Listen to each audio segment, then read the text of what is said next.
ஓம் சக்தி. வணக்கம். குருவடி சரணம், திருவடி சரணம். இன்று மலையக உறவுகள் அமைப்பின் 93வது செயல் திட்டமாக கம்பளை பிரதேசத்தில் எனது நல்ல ஒரு நண்பர், அவருக்கு இடுப்பு எலும்பு பிரச்சனையாகி நடக்க முடியாத சூழ்நிலையில ரொம்ப கஷ்டப்பட்டுக்கிட்டு இருக்காங்க. மிகவும் வறுமையான குடும்பம். நேற்று கனகா சொல்லிச்சு, அக்கா எங்களது குழுவில் பயணிக்கும் அட்மின் மல்லிகா அக்கா அவர்களது மகன் ஜெயசீலன் அவர்களின் பிறந்த நாள், அதனால் ஏதாவது ஒன்று செய்யணுக்கா அப்படின்னு சொன்னாங்க. சொன்ன உடனே நான் சொன்னேன், இப்படி ஒருத்தவங்க இருக்காங்க, இவங்களுக்கு ஏதாவது செய்வோம் அப்படின்னு உடனே பணம் போட்டு விட்டாங்க.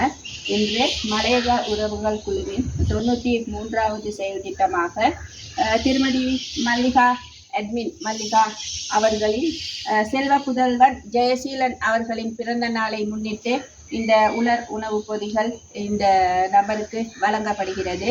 இதனை ஒழுங்குபடுத்தி கொடுத்த மலையக உறவுகள் தலைவி கனகா அவர்களுக்கும், எமது இந்த குழுவில் பயணிக்கும் அனைத்து உறவுகளுக்கும், அடுத்து மல்லிகா அவர்களின் புதல்வன் ஜெயசீலன் அவர்களுக்கு எமது இனிமையான பிறந்த தின வாழ்த்துக்களை தெரிவித்துக் கொள்வதோடு இந்த உதவியை நல்கியதனால் மிகவும் மகிழ்ச்சி. நன்றி. ஓம் சக்தி. நன்றி. வணக்கம்.